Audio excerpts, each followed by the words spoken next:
ஜூலை 17, 2026 இன்றைய நாளுக்கான இறை வார்த்தை.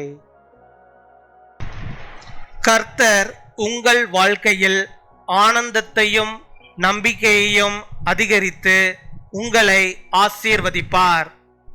May the Lord increase joy and hope in your life and bless you. ரோமர் 12 அதிகாரம் 12 வசனம். Romans chapter 12 verse 12.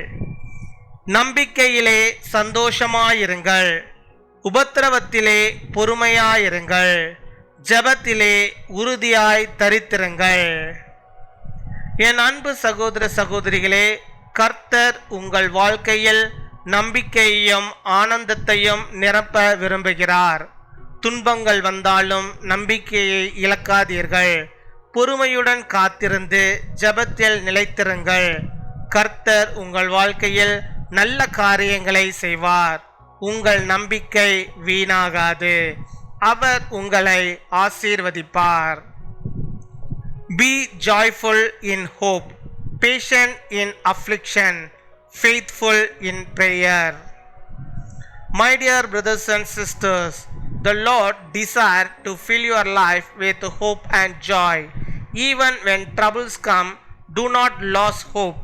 Be patient and remain steadfast in prayer. The Lord will do good things in your life. Your hope will not be in vain. He will bless you. பின்வரும் தாழ்மையின் ஜெபத்தை நாம் யாவரும் சேர்ந்து சொல்வோம். அன்பான பரலோக தந்தையே, எங்கள் வாழ்க்கையில் நம்பிக்கையையும் ஆனந்தத்தையும் அதிகரிக்க செய்யும். துன்பங்களில் பொறுமையுடன் இருக்க உதவி செய்யும். ஜெபத்தில் உறுதியாய் நிலைத்திருக்க வலிமை தாரும். எங்களை ஆசீர்வதித்து நடத்தும். இயேசுவின் நாமத்தில் ஜெபிக்கிறோம். ஆமீன்.